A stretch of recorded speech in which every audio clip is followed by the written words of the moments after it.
Buenas, bienvenidas, bienvenidos y bienvenides a Con Permisa. Yo soy Giri y hoy tenemos de invitada especial otra vez a mi hermana Kitty, también conocida en redes como Mamá Montessori. Entonces, hoy queríamos hablar un poquitito cómo se vive la maternidad en pandemia. No solo desde el punto de vista de experiencia, sino también desde el punto de vista de una educadora, ¿verdad? Entonces, ¿con qué podríamos empezar?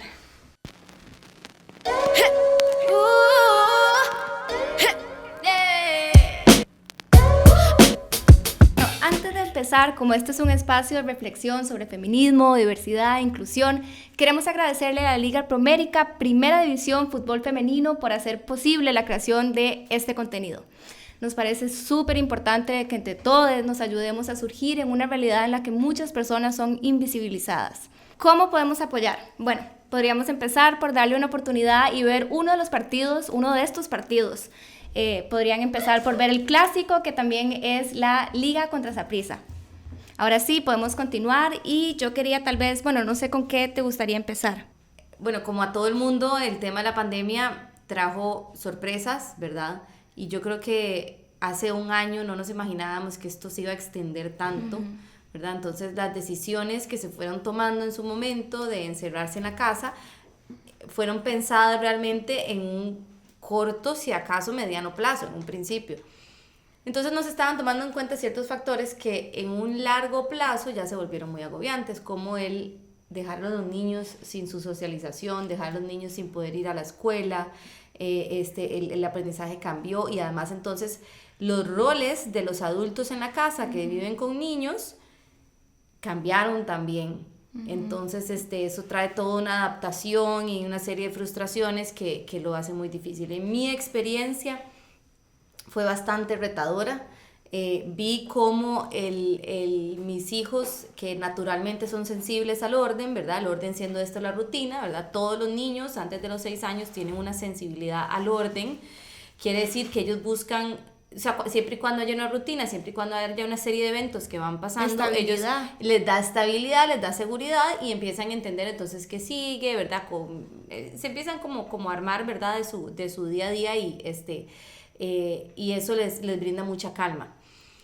Bueno, y además los hace seguros de sí mismos. A donde rompemos este patrón así, entonces naturalmente se empiezan a manifestar en su comportamiento, ¿verdad? Porque no entienden qué es lo que sigue, porque entonces ya no hay rutina, y no solo ellos no entienden, uno tampoco entendía qué era lo que seguía, ¿verdad?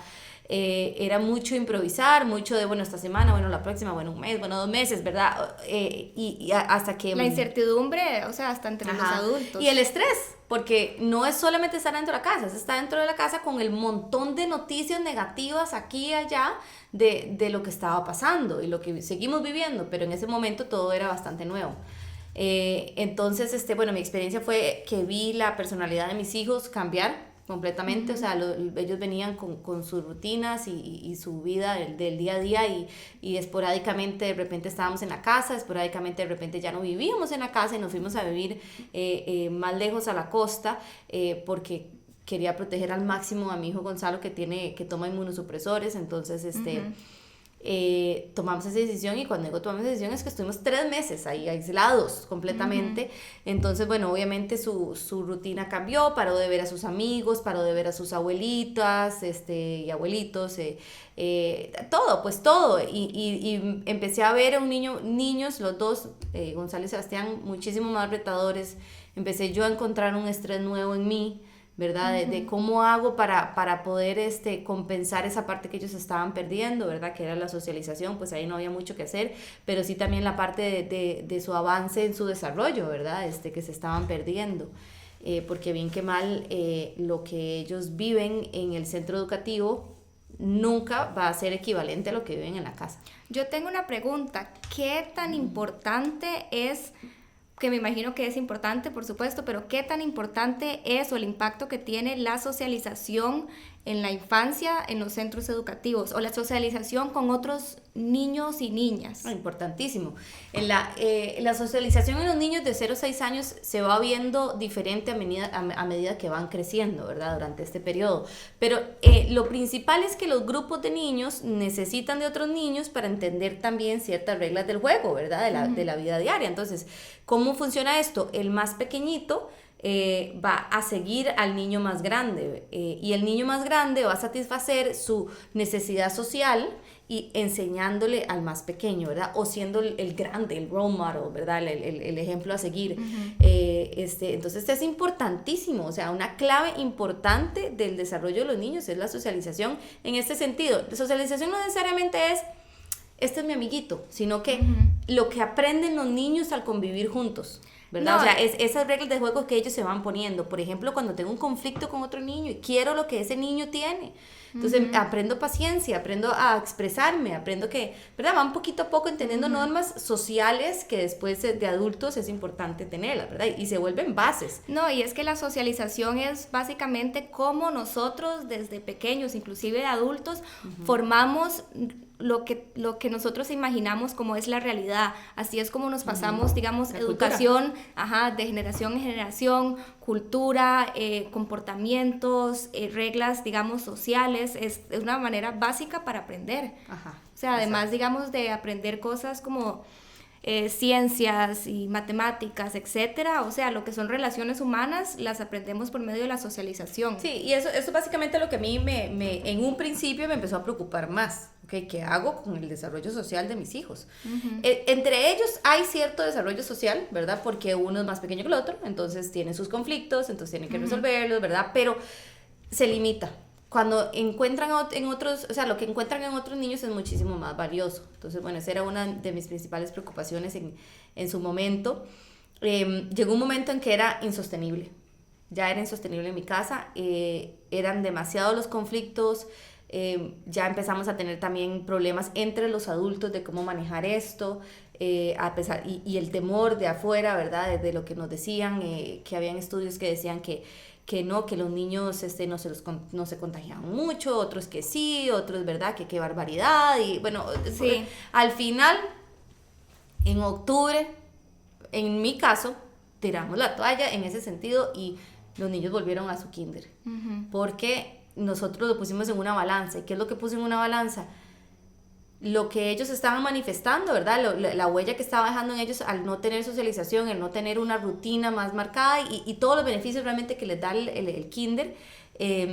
También lo que significa para nosotros como familia que los niños vayan a la escuela, ¿verdad? También nos da estabilidad a nosotros para poder también trabajar. Sí, porque eso es otra cosa. O sea, llegó la pandemia y ahora los hijos están en la casa, pero eso no significa que entonces, ¿verdad? Los adultos todavía tienen que seguir con sus obligaciones y responsabilidades y trabajo, teletrabajo, que después entramos en lo que es, digamos, la educación virtual para los niños. Sí, podemos hablar de eso también.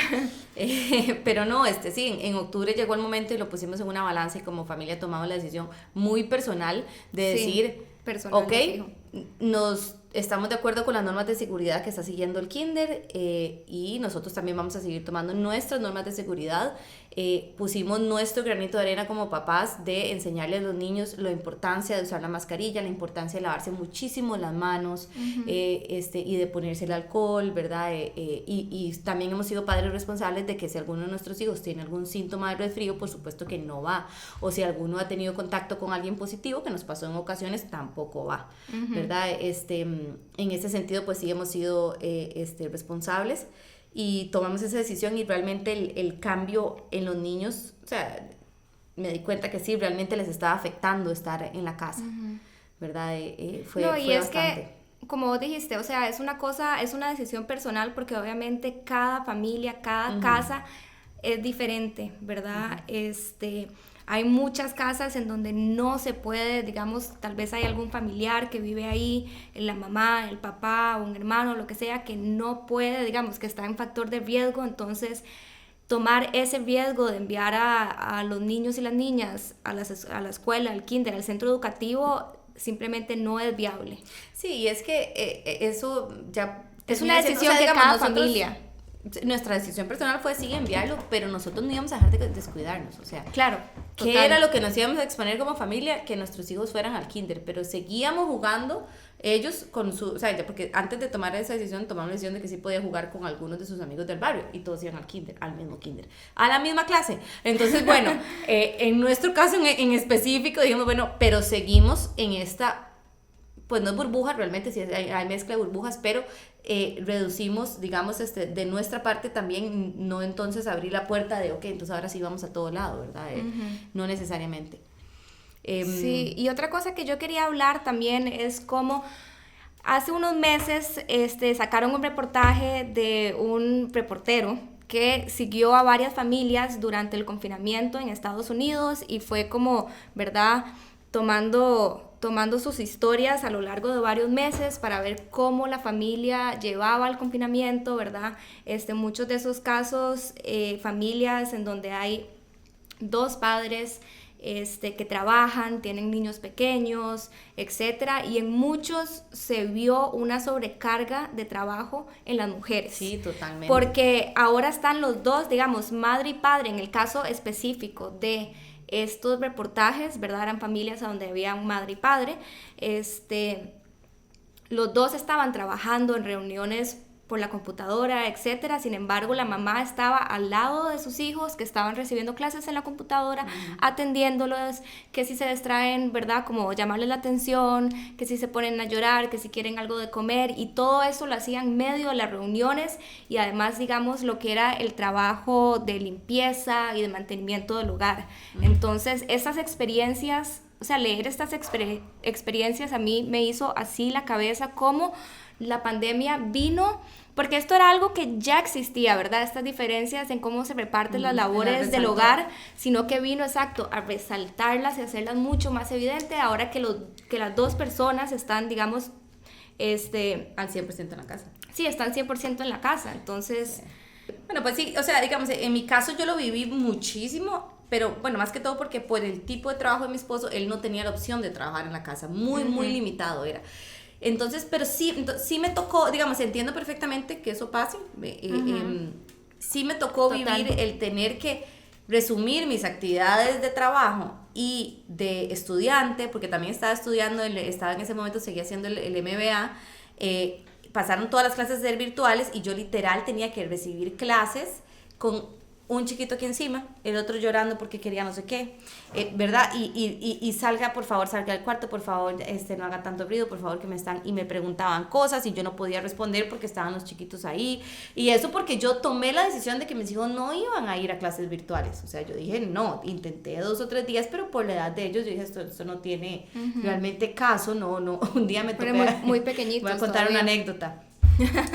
Gonzalo, al principio tenía clases virtuales, ¿verdad? Y entonces se conectaba la teacher y todos los chiquitos y todos, no sé qué.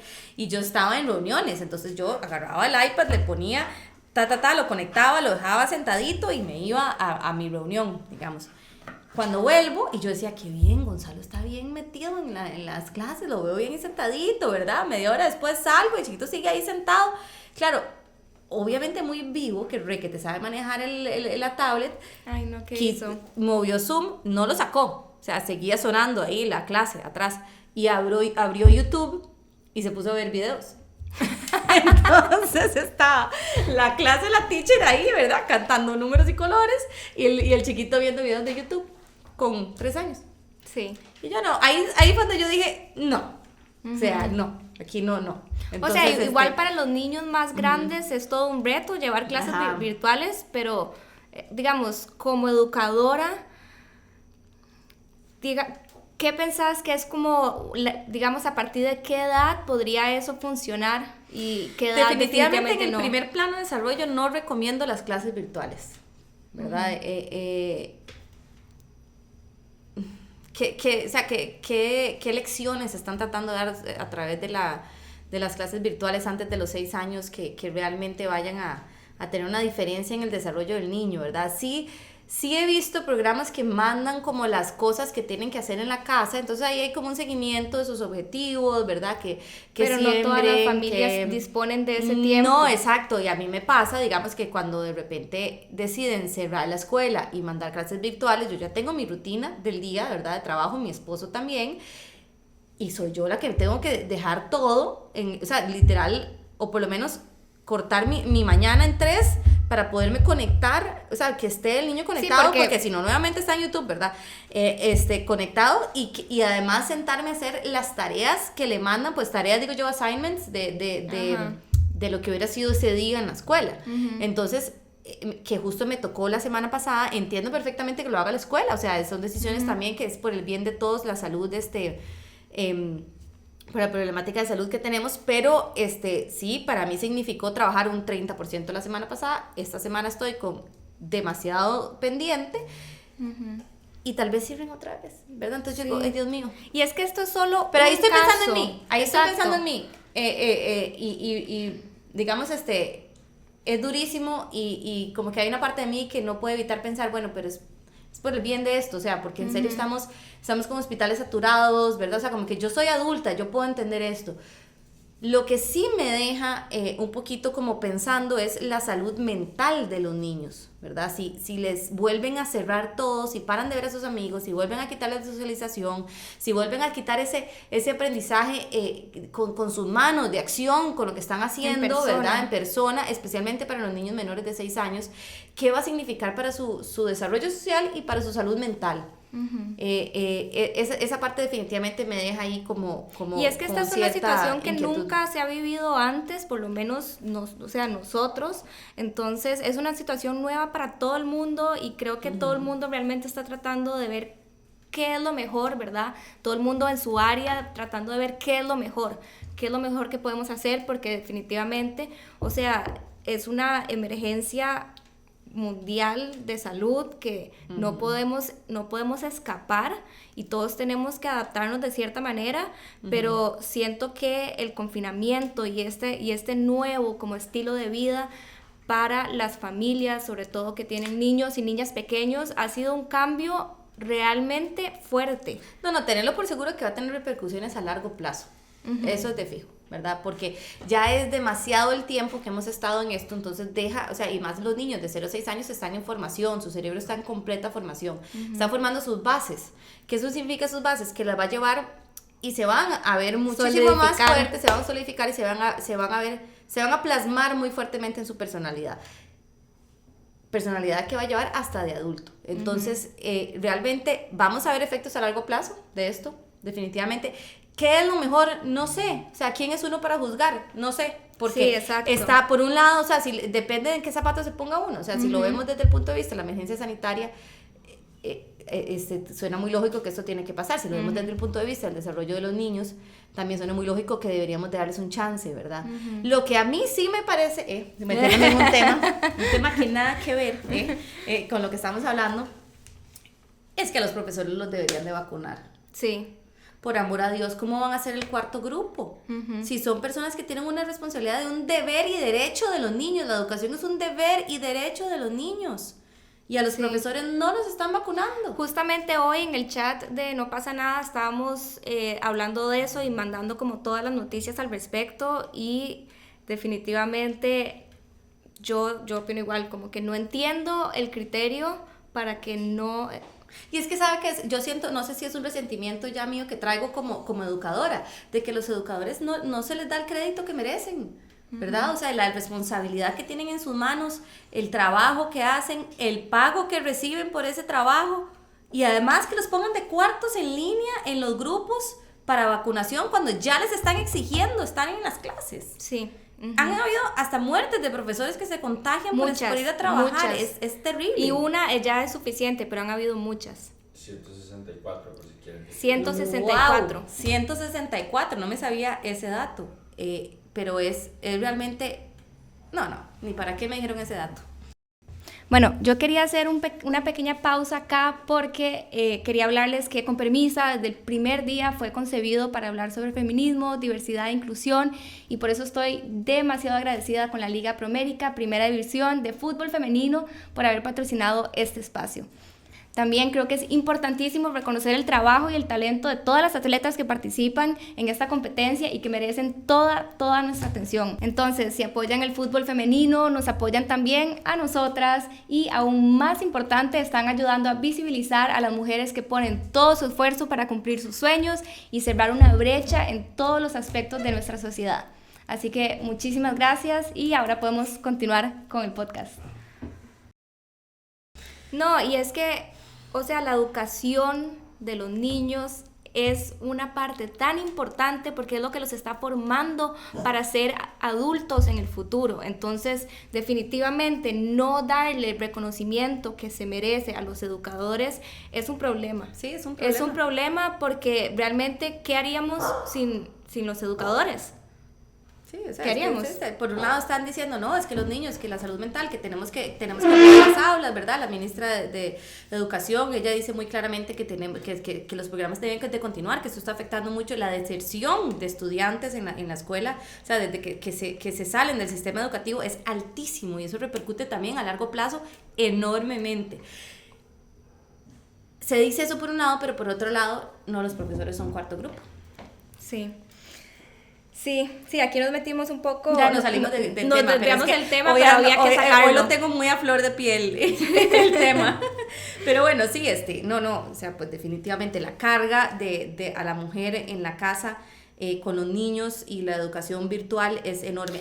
En mi experiencia me tocaron niños menores de 6. Porque digamos que las mujeres que trabajan y digamos que están en un sector laboral que no puede hacer teletrabajo y tal vez son mamás, ¿cómo se dice? Cuando son mamás solas. Mamás solteras. Ah, sí, ok. Bueno, que tal vez no pueden, o sea, que están en un área laboral en el que no pueden hacer teletrabajo, tienen que salir y además son mamás solteras, y si las redes de cuidado no están habilitadas en este momento, bueno, o ¿qué su hacen? hijo no está en una edad de red de cuidado. Sí, no, pero ¿verdad? ¿cómo hace esta mujer para sacar adelante Es que si una tiene de que ir a dos, trabajo o deja de trabajar, presencial? o su hijo deja de ir a la escuela, y por eso hay tanta deserción. Sí, pero digamos, si ella tiene que ir a trabajar de manera presencial... Su hijo deja de ir a la escuela. No, pero ¿con quién se queda el hijo en la casa? Si es mamá soltera. Ah, sí. A eso me Sí, refiero. hay Si las problemas. redes de cuidado no Cambiar están el trabajo, habilitadas. etcétera. La red de Y cuidado eso sí es está una habilitada. realidad, es una realidad que deben estar viviendo muchas mujeres en este momento. No, la red de cuidado como tal del gobierno, el programa de red de cuidado sí está habilitado. Y los centros de atención integral también Sí están están habilitados. habilitados. Sí, esos siempre han estado habilitados. Fueron cerrados muy poco tiempo el año pasado, el resto del tiempo tenían permiso de operar precisamente por esto, pero la red de cuidados y estos centros de atención integral llegan hasta cierta edad. Uh-huh. Entonces, ¿qué es lo que pasa? Niños solos en la casa. Uh-huh. O tienen que apoyarse en familiares. O dejando saliéndose del sistema escolar, perdiendo años escolares. Sí. Porque ni hablar de también que tenemos muchas escuelas en Costa Rica que no tienen, tienen poblaciones que no tienen internet, uh-huh, que no tienen los recursos para educación virtual. Realmente es una situación bastante triste. Sí, porque, digamos, podemos reconocer el privilegio de que tal vez Gonzalo y Sebastián, de ser uh-huh el caso, pueden asistir a clases virtuales, uh-huh, ¿verdad? Pero esa no es la realidad de muchos niños en Costa Rica. Uh-huh. Más bien, esto es un privilegio, uh-huh, es un porcentaje mucho más pequeño. Sí, es que de cualquier ángulo que uno se ponga a ver el tema, tiene sus complicaciones, ¿verdad? También he visto mamás, nuestra hermana, Alicia, que tiene 5 hijos, me tocó estar con ella una semana durante la pandemia el año pasado, continuamos en pandemia, ¿verdad? Pero durante el año pasado, en un momento en que sus 4 de 5 hijos estaban en clases virtuales, pero clases virtuales 100%, o sea, uh-huh, desde las 7 de la mañana hasta la 1 de la tarde, clase tras clase tras clase, ¿verdad? Bueno... Y aquí hay que agregar que ella también trabaja. Ella también trabaja, pero tenía que sentarse a la par y ver cómo sacaba 17 manos para ayudar a los 4 chiquitos que estaban conectados y que además el internet sirviera para 4 personas conectadas que al luego, mismo mami, tiempo. no me puedo conectar acá. Como, entonces se perdió el quiz y se perdió ¿verdad? Y eso para los que tienen el privilegio de poderse conectar, ¿verdad? De poder recibir las clases virtuales, es bastante retador y claro. Y al mismo tiempo sacando el trabajo que tiene que hacer por día adelante, ¿verdad? Sí. Todo este multitasking todos los días, sí, yo me acuerdo. Sí, ¿no? Y en el caso de Alicia puntual, de nuestra hermana, sacando adelante o sea, emprendiendo con una pymes, que ni hablar, ¿verdad? Sí. De lo rudo de las condiciones y todo, requiriendo demasiado más trabajo de lo normal para poder sacarlo adelante, tratando de reinventarse, tratando de cambiar esquemas, procesos de operaciones, etcétera. Mientras estás con las clases virtuales, mientras estás con todo el tema de la limpieza y la comida de los niños, que estén además bien, que no se enfermen, y que están 24/7 en la casa, ¿verdad? Porque sí. Eso también como que sí, le genera ansiedad. Y además como va cambiando, ¿verdad? La personalidad del niño por estar adentro de la casa, la frustración, o sea, si uno se frustra, los niños, ténganlo por seguro que es todavía mayor, porque ellos no entienden realmente cómo manejar la frustración. Es un sentimiento difícil de entender para ellos, o ponerle como un nombre, ¿verdad? Simplemente se sienten como se siente y no se quieren sentir así, entonces lo manifiestan de muchas maneras. Y yo tengo una pregunta para tal vez las mamás y los papás, o las personas que tienen hijos, hijas, hijes, ¿qué consejos les darías para manejar, digamos, esa frustración de las niñas en las casas en este momento? Ok, para mí muchas de las cosas que uno vive en la maternidad o en la crianza de los hijos a nivel de hogar tiene que ver con las expectativas que uno se pone como adulto. Entonces, si mis expectativas del niño es que no le afecte, que tome los cambios bien, ¿verdad? O que se conecte fácilmente, ¿verdad? O sea, como que se adapte muy bien a esto. O sea, lo que quiero decir es que si mis expectativas no son realistas con las capacidades del niño, según su edad y según lo que se le está requiriendo, la situación, entonces voy a encontrarme en un momento de muchísima frustración. Y esa frustración es típica que se descarga hacia el exterior y quienes están ahí afuera son nuestros seres queridos. Entonces, pues es alinear las expectativas según el desarrollo del niño, o sea, según a dónde están y qué es lo que les estoy pidiendo. Si tengo que bajarlas, es muchísimo más sano, ¿verdad? Por ejemplo, mi expectativa de que se tiene que lograr conectar la media hora de la clase cuando es un niño de 3 años y su tiempo de concentración no supera los 10 minutos. Estoy totalmente fuera de lo que realmente se puede esperar de este niño. Estamos exigiendo demasiado. Estamos exigiendo mucho. Entonces, ¿qué puedo decir yo? Ok, bueno, primero voy a conectarlo siempre y cuando esté él en disposición, porque entonces también mi expectativa de que haga algo fuera de disposición no va a estar alineada y me voy a frustrar. Siempre que él tenga el derecho, ¿verdad? O sea, si no es una cosa que tiene que sí o sí hacer, como, no sé, de lavarse los dientes, comer, bueno, comer digo, depende, pero bueno. La cosa es que alinear esta expectativa, digamos, y si el niño, o decir, digamos, se conecta 10 minutos, si después de los 10 minutos, si puede más, buenísimo, si no, ya hasta aquí llegamos, porque esto es lo que él puede dar, ¿verdad? Entenderlos también, tener muchísima empatía, de que ellos están también pasando por un proceso y que para ellos es más difícil. Cuando están pasando por esos momentos a donde están, digamos, teniendo como esas rabietas o berrinches de frustración por todos los cambios que están viviendo, ¿qué pueden hacer los adultos? Bueno, en el momento de la rabieta es entenderlos, validarlos. Validarlos si el niño te está escuchando, pero sí bien que mal entender que esto es un momento y recordarse que uno es el adulto, ¿verdad? Si uno se pone a pelear de vuelta y que ya te dije que pares de llorar, que verdad, que no tienes que llorar por esto, y esto no lo digo en son de crítica, es súper normal que pase, pero nada más acordarse que uno es el adulto, uno es el que tiene que demostrar cómo mantener la calma en un momento como este. Entonces, dar el ejemplo. Y los berrinches a veces duran mucho, digamos, las rabietas, dependiendo del niño, es algo muy difícil para pedirle a un padre que haga, pero realmente mantener la calma y demostrar, modelar ese comportamiento de manejo de la frustración. ¿Y qué palabras le podrías decir al niño o la niña en ese momento? En ese momento, aquí estoy para vos cuando me necesites. Sí, yo entiendo que esto es muy difícil. Yo sé que esperar es muy difícil.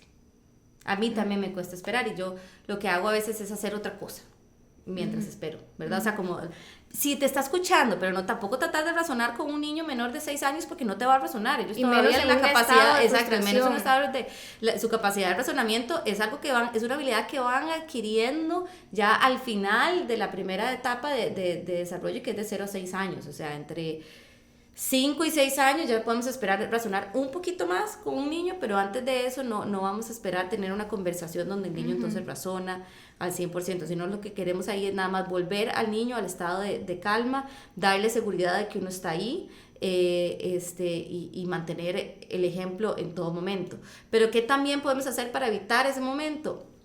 Las rutinas. Sí, eso iba a preguntar, como el orden, devolverles ese orden que ellos están necesitando. Cuando se les cambia el orden, ellos van a reaccionar y entonces ahí nuevamente las expectativas. No podemos tener una expectativa de un niño menor de 6 años que cuando le cambiemos la rutina entienda todo perfecto y no reaccione del todo. Preocúpese si es así. O sea, fíjese a ver qué es lo que está pasando ahí, porque es normal más bien que el niño tenga algún tipo de manifestación, o sea, no tiene que ser necesariamente los berrinches, pero tampoco tiene que ser el 100% calma, ¿verdad? Vamos a esperar preguntas, vamos a esperar momentos de no entiendo qué es lo que sigue. O sea, establecer una rutina clara todos los días, eso es una manera como de tratar de ayudarlos a ajustarse a estos cambios. Y rutina clara no me refiero a 8 de la mañana nos levantamos, 8:30 tal, o sea, no tiene que ser necesariamente así como de cronómetro, sino como de serie de eventos que van pasando en el día. Me levanto, me baño, después desayuno, lo que ustedes quieran. En el orden que sea, en el orden que quieran. Y tener como ciertas señales que son la señal de lo que sigue, ¿verdad? Entonces, cuando ya abro la cama es porque ya sigue ponerse pijamas, bañarse y empezar la rutina de dormirse.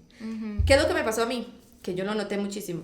Un día se levantaban a las 8, otro día se levantaban a las 9, otro día a las 7, otro día a las 6.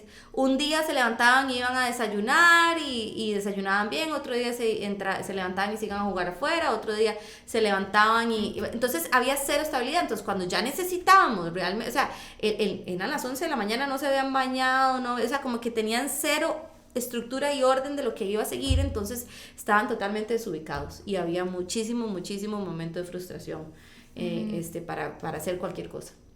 Entonces, empezamos también a poner como establecer como, bueno, de lunes a viernes, como hacíamos cuando íbamos al kinder, nos levantamos y lo primero que hacemos es bañarse, porque en mi casa es así, es bañarse primero y después desayunar. Una vez bañados, ok, si quiere durar los 45 o 2 horas para desayunar, dure los 45 horas, pero sigue desayunar.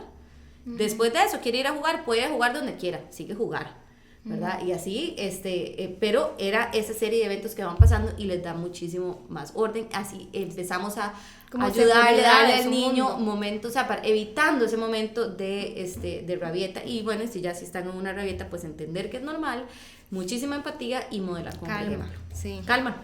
Esto es algo que y muchísima introspección como papás también, ¿verdad? Buscar un momento de meditar, porque también no hay que olvidarse de uno, de que o sea, en la medida en que uno cuide también como su salud mental, ¿verdad? Todo su proceso interno de cambio también y de aceptación de lo que está pasando, va a ser más fácil entonces transmitir y modelar el ejemplo con los niños. Entonces, si un día me frustré, pues no culparse, ¿verdad? O sea, darse una palmadita y seguir adelante, pero sí pensar, ok, ¿qué pude haber hecho mejor? Tomar conciencia. Cuando uno toma conciencia, ¿qué pude haber hecho mejor? Entonces, en la siguiente vez que estoy en esa situación, el cerebro es muchísimo más rápido en tomar la decisión, en acordarse. Y también la última pregunta que tenía era cómo hablar con los niños y las niñas sobre, o cómo explicarles lo que está pasando. Ajá. Bueno, yo en mi caso, con los niños yo soy especialista de 0 a 6 años, entonces por lo general hablo de esa edad, pero por supuesto traten de extrapolarlo a edades mayores si es el caso, pero bueno, un cuento fue lo que resolví, porque el virus es algo que no se ve, entonces es algo muy, muy abstracto para los niños. Y antes de los 6 años, el cerebro del niño es un cerebro que necesita experiencias concretas para procesarlas. ¿Qué es lo que pasa? Las cosas abstractas no las logra entender en su totalidad, y se vuelve confuso. Entonces había que hacerlo lo más concreto posible. Hay recursos en internet donde podemos buscar cuentos sobre el coronavirus, leanlo primero, a ver si va bien. Adáptenlo si es necesario en el lenguaje, en los gestos, en lo que van a decir, cómo lo van a decir. Si quieren usar las imágenes de los cuentos que encuentran en internet, buenísimo.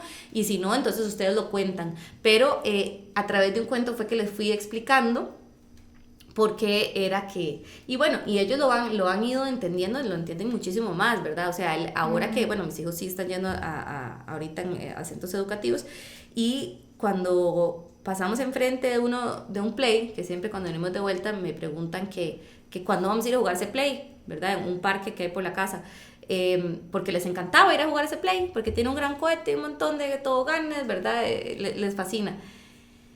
Y yo les decía, yo no sabía cómo decirles en algún momento, o sea, como que yo no sé por qué me da tantas bolas. Y un día les dije, chicos, es que el play está cerrado porque todavía hay muchísimo coronavirus. Vamos a volver al play cuando haya menos coronavirus.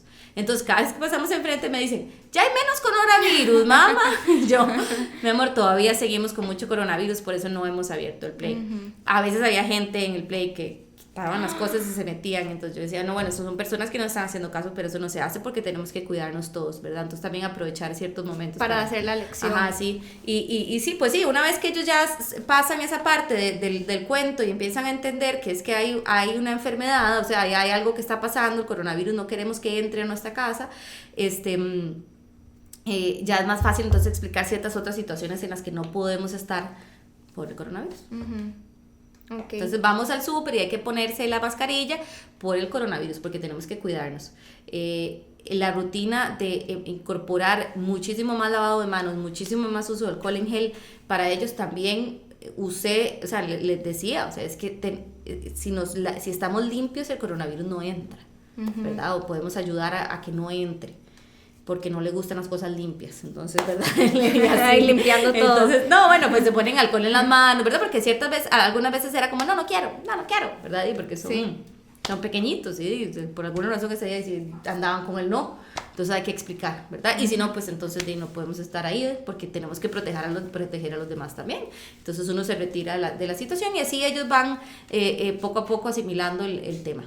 Pero sí, definitivamente no es algo que tenemos que esconder de los niños. Tampoco tenemos que dar demasiada información, ¿verdad? Se está muriendo gente, hospitales llenos, no sé quién se contagió y le dio no sé qué, o sea, hay que también cuidar muchísimo lo que uno dice, ¿verdad? Porque tampoco queremos meterle más miedo de lo necesario. Que viene cargada, ¿verdad? Viene con una carga ya como emocional, no sé si emocional, pero como una carga como con miedo, con pánico. Es natural porque uno lo está viviendo, pero entonces también hay que tener cuidado cuando uno está hablando con alguien más en la casa, una pareja o con quien sea por teléfono, lo que sea, cuando uno está hablando de cosas que han pasado y viste que a no sé quién le pasó, que esto y que lo otro, no sé quién se murió, o verdad, los niños están escuchando, y los niños acuérdense que no discriminan lo que absorben, su mente no discrimina, o sea, absorben tanto lo bueno como lo malo, como lo que creemos que no nos escucharon, también lo absorbieron, y lo absorbieron de una manera tan increíblemente ellos pueden natural, seguir ayudando que sin vuelta atrás, que no queremos definitivamente, o sea, queremos evitar al 100% que nos escuchen ese tipo de cosas, porque ya entonces le vamos a transmitir más información de la necesaria que más bien la podemos pasar al otro lado donde entonces ya nos creamos perjudica. un miedo, sí, un trauma, Quería retomar un poquitito un tema que hablamos ya al principio, y es qué podemos esperar, digamos, cuáles van a ser las repercusiones en los niños de estos años lectivos que se pierden. Sobre todo, digamos, en la primera infancia de 0 a 6 años. Esa es la primera infancia, ¿verdad? El primer plano de desarrollo de 0 a 6 años. Bueno, ¿cuáles son las repercusiones? Que vamos a tener adultos a largo plazo que podrían tener su salud mental comprometida de diferentes maneras, ¿verdad? Por el confinamiento, por la falta de socialización también, poca comprensión de las normas sociales. Y de sus relaciones sociales, ¿verdad?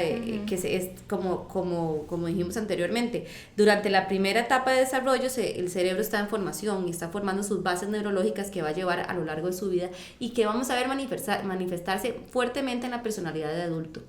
Son cosas que llevamos prácticamente en nuestro inconsciente. ¿Y cuál es la capacidad del niño en este momento? Que tal vez perdió estos 2 años de socialización, ¿verdad? En su primera infancia, pero después retoma, Ajá. ¿Y qué tanto se puede contrarrestar eso? Dependiendo de la edad en la que esté, si es un niño que ya salió del primer plano de desarrollo, ya su socialización va a ser diferente. Entonces realmente la socialización para entender las normas sociales no escritas, no necesariamente la va a adquirir de la misma manera, de forma natural, sino que su socialización va a ser más, este es mi amigo, este no es mi amigo. Pero digamos, ¿verdad? un niño de 2 años, que entonces pierde... Un niño de 2 años puede perfectamente, 2 años después, retomar la socialización y sentirse satisfecho y completar muy bien esas bases neurológicas, porque su cerebro todavía está muy sensible, que es antes de los 6 años.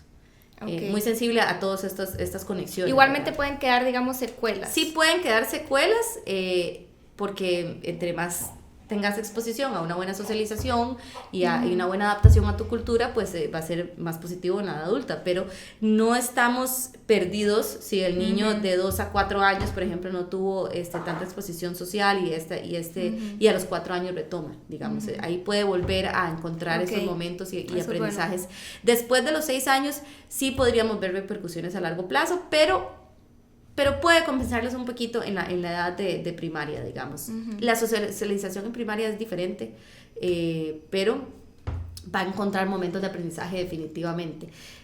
Lo que más me preocuparía es los rasgos en la personalidad que sí quedan ya marcados para la edad adulta. Hay un momento en la adolescencia donde el cerebro vuelve a ser bastante sensible y entonces volvemos a marcar ciertas partes de la personalidad de uno que o sea, podrían cambiar ya en la edad adulta. Entonces podríamos pensar entonces en una adolescencia ojalá rica en oportunidades de este estilo para terminar de sanar desviaciones que se pueden producir en la primera infancia. Perfecto. Okay. No sé si respondí. No, totalmente. Ser lo más clara posible. Muy claro y muy interesante, porque eso sí, es muy interesante y además que desconozco. Sí, no, y todo esto son estudios, ¿verdad? Del desarrollo del cerebro. Yo les recomiendo seguir a Karina Castro, ella es neuropsicóloga pediátrica y tiene una cuenta en Instagram, también tiene unos libros que se llaman ¿Qué puedo hacer yo? Son libros de recursos para padres y también tiene un libro que son historia, ¿verdad? Ya un cuento para los niños para comprender el desarrollo, o sea, que tiene que ver más que todo con la nutrición, pero bueno, y otras cosas, pero les recomiendo seguir a Karina Castro y les recomiendo también comprar sus libros de ¿Qué puedo hacer yo? Y Coco y Mumu, que es el del cuento, porque tiene recursos valiosísimos para los padres y cómo ayudar, digamos, en el cuidar el desarrollo del cerebro del niño más que todo. Es que, vamos a ver, me gustaría poder hablar desde una perspectiva de la educación no tradicional, donde esto probablemente se podría recuperar, porque los niños no van todos al mismo tiempo, se entiende que los niños tienen diferentes ritmos de aprendizaje, y si alguno se quedó atrás en temas académicos específicamente, pues lo recupera, porque tiene la capacidad, o sea, el niño de 6 a 12 años... ¿Pero el sistema educativo? Pero el sistema educativo no tiene esa capacidad, porque está hecho, es un sistema tradicional, está hecho donde partimos de la base de que todos deben ir en el mismo nivel y si no se quedan atrás. Entonces, ¿qué es lo que pasa? Vamos a tener niños en cuarto grado, en segundo grado, de edad de cuarto grado, porque no han podido pasar esos temas y porque el sistema no se los permite así, ¿verdad? Ahí sería más un tema como de que el Ministerio de Educación se organice para ser más flexibles con ciertos avances o los requisitos para avanzar de año a año de los niños y las formas de aprender también. Sí, sería buenísimo que sea una oportunidad para revolucionar la educación pública y entonces pensar en otras formas, ¿verdad? De educar no tradicionales que han tenido mucho éxito en otros países, pero pues eso sería soñar, ¿verdad? En este momento nada más. ¿Y qué pasa con la socialización, o no sé si se puede llamar socialización, que tienen los niños y las niñas por medio, digamos, por medios virtuales, como los videojuegos, tal vez? Bueno, es que la socialización necesitamos estar, o sea, es una comunicación, porque ¿verdad? Se conectan y hablan con... No, pero también estamos hablando de momentos en que pasan cosas, que tenés interacciones, ¿verdad? Que formar relaciones. Físicas, tienen que ser presenciales. Habrá algún tipo de socialización en los videojuegos porque hablan de uno a otro, pero realmente su cerebro está completamente metido en otro universo y las conexiones neuronales no necesariamente se están dando de la misma manera. Se habla de que el niño, cuando está conectado a alguna especie de, o sea, puede ser la tele, puede ser la tablet, ¿verdad? Cualquier videojuego, cualquier pantalla electrónica, el estado en el que se ve el niño, que es un estado como así, como letárgico, como no es un estado hipnotizado. natural, no es un estado natural en el ser humano. Y lo que está pasando, según lo que he leído, es que las neuronas no están logrando hacer sinapsis, o sea, no se están juntando de la misma manera como lo harían si lo estamos viviendo en carne propia, una experiencia, ¿verdad? Jugando un juego y en como carne en propia, vida real. rara vez ves ese estado letárgico, ¿verdad? Por un periodo tan prolongado, ¿verdad? Entonces, las neuronas están moviéndose, pero no se están haciendo las conexiones suficientes neuronales que podrían pasar en ese momento y que tiene la capacidad de hacer el cerebro en ese momento. Acuérdense que entre menor en edad el niño, más neuronas tiene. Son seres más inteligentes que nosotros. O sea, hay que verlos así, seres superiores que tienen una cantidad de neuronas anormalmente más grande que las nuestras como adultos. Entonces, realmente, ¿qué está pasando con los niños? Aquí ya inclusive hasta adolescentes. Estamos perdiendo momentos de sinapsis importantes porque no está mal, o sea, podrían jugar videojuegos, nada más que no sea demasiado tiempo, porque también necesitan experiencias enriquecedoras para el desarrollo del cerebro. Y digamos, en términos de clases virtuales, también podríamos ver algo parecido, digamos. No me parece que en las clases virtuales haya ese nivel del niño letárgico, o sea, en estado letárgico. O sea, sí noto al niño muchísimo más interactuando, ¿verdad? Teniendo cierta conciencia de lo que está pasando, de lo que está viendo. Pero sí, definitivamente podría afectar también. O sea, es que nada más no es lo mismo, nada más no va a ser lo mismo, ¿verdad? Por la edad en que tienen los niños, ¿verdad? Los adultos tienen toda la capacidad de aprender de forma virtual, y aprenden mejor igual presencial. O sea, igual aprenden mejor presencial, pero podemos aprender virtual también. Pero los niños están en otro momento, su cerebro está en desarrollo. Son otras necesidades, otras capacidades. Ajá. Sí. Perfecto. Bueno, yo creo que podríamos dejar el episodio por acá. Si tienen más preguntas, pueden dejarlas aquí abajo o pueden ir y seguir a Kitty en Mamá Montessori Blog en Instagram.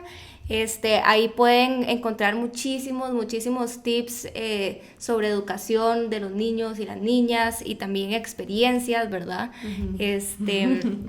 Y bueno, nada más quería contarles que la mejor manera de apoyar espacios como estos es por medio de Patreon. Pueden ingresar a www.patreon.com/nopasanadaoficial, aquí se los dejo, y pueden hacer contribuciones y recibir material exclusivo de parte de No Pasa Nada a cambio. La segunda mejor manera de apoyarnos es por medio de likes, comentarios, darle share al video, interactuar con nosotros. Bueno, me encantaría conocer sus comentarios, sus experiencias también. Y nos vemos en el próximo episodio y ojalá más adelante podamos tener a Kitty de nuevamente,